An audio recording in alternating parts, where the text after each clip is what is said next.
Sir, காலையில் ஒரு செய்தி பார்த்துருப்பீங்க. சமூக வலைதளங்களில் உங்களை பற்றி வைரல் ஆகிட்டுருக்கு. அதை பற்றி கொஞ்சம் தகவல் சொல்லுங்கள். சார் வணக்கம்.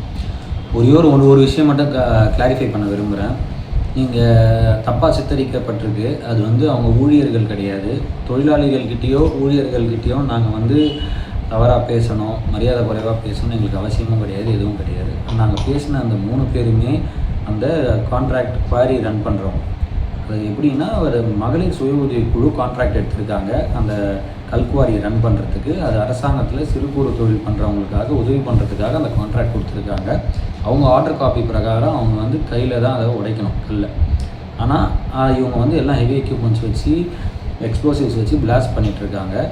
அதுக்கான பெட்டிஷன்ஸ் தான் எங்கிட்ட நிறைய வந்துகிட்டே இருக்குது. இந்த செங்குணம் மக்கள் ரொம்ப அவதிப்படுறாங்க. ஒரு 3 நாள் முன்னாடி கூட அவங்க பிளாஸ்ட் பண்ணும்போது வீட்டில் கல் விழுந்து ஒரு சின்ன குழந்தை 10 வயசு 8 வயசு குழந்தைக்கு மண்டையில் அடிபட்டிருக்கு, ஹெட் இன்ஜுரியாக இருக்குது. அதோட ஃபுட்டேஜஸ் பைட்ஸுமே இருக்குது. அந்த வீட்டில் வாகனங்கள் சேதப்படுத்தப்பட்டிருக்கு. அது சார்பாக ஆய்வு செய்ய போகும்போது தான் அவங்ககிட்ட எந்த ப்ராப்பர் சேஃப்டி ஃபீச்சர்ஸ் எதுவுமே இல்லை. எல்லாமே எல்லோ லைன் மார்க் பண்ணல, ஆஃபீஸ் இல்லை, செக் போஸ்ட் இல்லை, அவங்க ப்ராப்பர் டாக்குமெண்ட்ஸ் இல்லை, ட்ரிப் ஷீட் இல்லை, லெட்ஜர் மெயின்டைன் பண்ணலை, எதுவுமே இதை சார்ந்து அவங்கள கேட்டோம். அப்புறம் அந்த சுய உதவி குழுவில் இருக்க பெண்களோட கணவர்களும் பசங்க தான் அவங்க. நாங்கள் அந்த ஃபுட்டேஜும் எங்ககிட்ட இருக்குது. அவர் சொல்லுவார், நாங்கள் ஒரு 50 லட்ச ரூபா செலவு பண்ணி எடுத்துட்டோம் சார், அதனால தான் நாங்கள் பண்ணிகிட்ருக்கோம் அப்படின்னு சொல்லுவார். அந்த தம்பியும் சொல்லுவார், தம்பியும் மென்ஷன் பண்ணுவார். நீங்கள் யார்ப்பா அப்படின்னு நான் கேட்கும் போது, சுய உதவி குழுவோட தலைவரோட சன்னுண்ணா அப்படின்னு சொல்லுவார். அவரே அவர் வாயில் சொல்லுவார், டெட்டனேட்டர் யூஸ் பண்ணி பிளாஸ்ட் பண்ணுறோம் அப்படின்ட்டு. அந்த ஃபுட்டேஜஸும் எங்ககிட்ட இருக்குது. அதே மாதிரி அவரு எங்கள் கூட நாங்கள் ஆய்வுக்கு போகும்போது நாங்கள் தனியாக எதுவுமே போகல, எங்கள் அதிகாரத்தை துஷ்பிரயோகம் பண்ணலை. நாங்கள் போனது அரசு அதிகாரிகளோட தான். அவங்கக்கிட்ட அவங்க இதை கேட்கும் போது உரிமையில் அவர்கிட்ட பேசினார். நீங்கள் யார் இதெல்லாம் நீ யார் இதெல்லாம் கேட்குறதுக்கு அப்படின்னு கேட்கும் போது தான், ஒரு அரசு அதிகாரிகிட்ட இப்படி தான் பேசுவீங்களா அப்படின்னு நான் அவரை வச்சு தான் மீன் பண்ணேன்.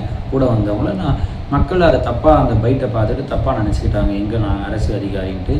நாங்கள் எதுக்கு அவங்கக்கிட்ட அப்படி பேசுகிறோன்னா, அவங்க யாரும் தொழிலாளிகள் கிடையாது. அவங்க தான் அந்த குவாரியை ரன் பண்ணுறவங்க.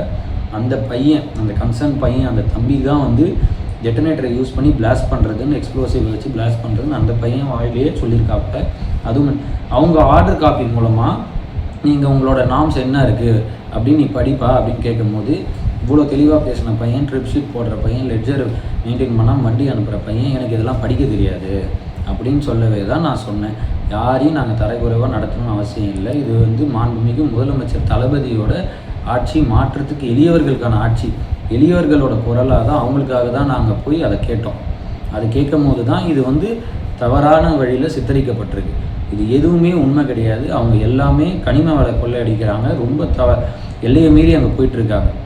அதனால் பாதிக்கப்பட்ட மக்கள் எல்லாருமே எங்ககிட்ட ரிப்பீட்டடாக வந்துகிட்டே இருந்தாங்க. அதை அட்ரஸ் பண்ணுறதுக்காக தான் நாங்கள் அங்கே போனோம். அவர்கிட்ட நீங்கள் இதெல்லாம் கொடுங்க, இதெல்லாம் நீங்கள் பண்ணுங்கள் அப்படின்னு கேட்கும் போது தான் அவங்க இதெல்லாம் சொல்கிறாங்க. அந்த ஃபுட்டேஜஸ் எல்லாமே இருக்குது. இதை மக்கள் நீங்கள் புரிஞ்சுக்கணும், முழுசாக என்ன நடந்தது அப்படின்னு தெரிஞ்சுக்கிட்டு அவங்க பேசணும். நாங்கள் அதிகாரத்தை துஷ்பிரயோகம் பண்ணி அவங்ககிட்ட நாங்கள் எதுவும் தவறாலாம் பேசலை. எங்ககிட்ட எல்லா ப்ராப்பர் டாக்குமெண்ட்ஸும் இருக்குது. என்ன வயலேட் பண்ணியிருக்காங்க, என்ன பண்ணிகிட்ருக்காங்க, 2009 வச்சுட்ருக்காங்க, எவ்வளோ ஜெலட்டின் கண்டென்ட் எக்ஸ்ட்ரா யூஸ் பண்ணி பிளாஸ்ட் பண்ணுறாங்க எக்ஸ்ப்ளோசிவ்ஸை வச்சு அப்படின்ட்டு. அவங்க வேலையை ஈஸியாகிறதுல அங்கே பாதிக்கப்பட்ட மக்கள் 100க்கும் மேற்பட்டவங்க இருக்காங்க. ஒரு 5 வயசு குழந்தை இருக்குது. ஒரு அம்மாவுக்கு அந்த 5 வயசு குழந்தை அலற சத்தம் கேட்குது. அவங்களுக்கு நைட்ஸ் எக்ஸ்ப்ளோர் பண்ணுறது, குழந்தை, ஒரு சின்ன குழந்தை, ஒரு 10 வயசு குழந்தைக்கு தலையில் அடிபட்டிருக்கு. அந்த வீடியோஸ்லேயே பார்த்தீங்கன்னா தெரியும், அவங்க வீட்டு கூரையில் டேமேஜ் ஆகிருக்கு, அதை பேட்ச் ஒர்க் பண்ணியிருக்காங்க. அவங்க டிராக்டர் இருக்குது. ஒரு ஹேபிடேஷன் குவாரிலேருந்து ஒரு 300 மீட்டர்ஸ் தள்ளி இருக்கணும். அந்த குவாரி கீழே இருக்குது. அது எல்லாமே பட்டா லேண்டு, இவங்களுக்கு எல்லாமே தெரியும். அவங்க எதுவுமே ப்ராப்பராக அதை மெயின்டைன் பண்ணலை. இதை அட்ரஸ் பண்ணுறதுக்கு தான் அங்கே போனோமே தவிர, அந்த தம்பி சம்மந்தமே இல்லாதவர். அவர் தான் நான் ஆக்சுவலாக ரன் பண்ணுறது அந்த ஷோவை. அந்த ரவீன்றவரோட சன் என் கூட பேசிகிட்டு இருந்தவர். அவங்க யாருமே தொழிலாளிகள் கிடையாது. அவங்க தான் உரிமையாளர்கள். அவங்க தான் அந்த குவாரியை ரன் பண்ணுறது. பின்னாடி எந்த கட்சி இருக்கலாம், நீங்கள் அவங்களோட தோரணையோ அவங்களோட அட்டையையோ பார்த்து நீங்கள் தப்பாக நினச்சிக்கிட்டீங்க. அது எதுவுமே உண்மை கிடையாது. அவங்க தான் இது. நீங்கள் ஆய்வின் போது போனீங்க இல்லை சார், உங்கள் கூட அரசு அதிகாரிகள் யார் வந்துருந்தாங்க? இல்லை சார், டெப்டி தாசில்தார் இருந்தார், அது கீழே அந்த ஏரியாவோட விஏஓ இருந்தார், எல்லாமே இருந்தாங்க.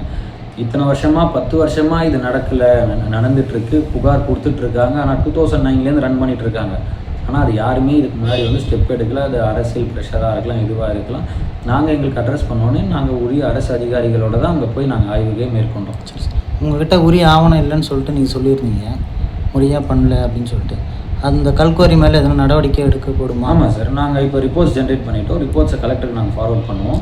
கண்டிப்பாக அதுக்கு என்ன ஆக்ஷன் எடுக்கணுமோ டெஃபினட்டாக அதை ஆக்ஷன் எடுக்க தான் போகிறோம். கண்டிப்பாக அதை பண்ணுவோம். Okay, thanks. படிங்க, நீங்கள் தானே பார்க்குறீங்க, படிங்க.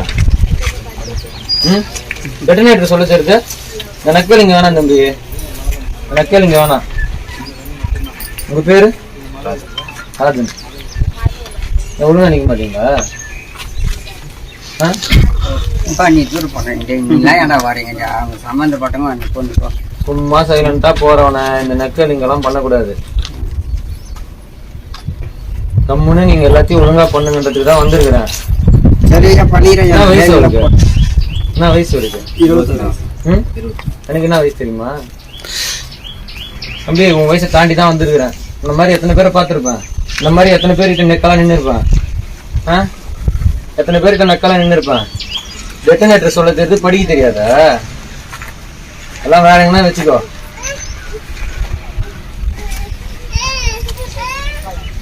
அதிகாரி வராங்கன்னா எப்படி பேசணும்னு முதல்ல தெரிஞ்சுக்கோ. பணிவா பேசினாதான் வேலை நடக்கும். உனக்கு தெரிஞ்ச சொல்ல யாரையும் நக்கலா பாக்குறது, இந்த மாதிரி கீழ்ச்சி வச்சுக்கிறோம். உங்க அப்பா உங்க அப்பா கை கட்டாங்க கீழே இருக்கு. உங்க அப்பா அவங்க எல்லாம் எப்படி பேசின்னு இருக்கிறாங்க மரியாதையா? அவங்கள நான் இதான் தரக்குறவா பேசுறேன். இப்போ உங்களை ஒரு வாட்டி அது எல்லாம் சொல்லி கொடுக்க மாட்டீங்களா உங்க பசங்களுக்கு?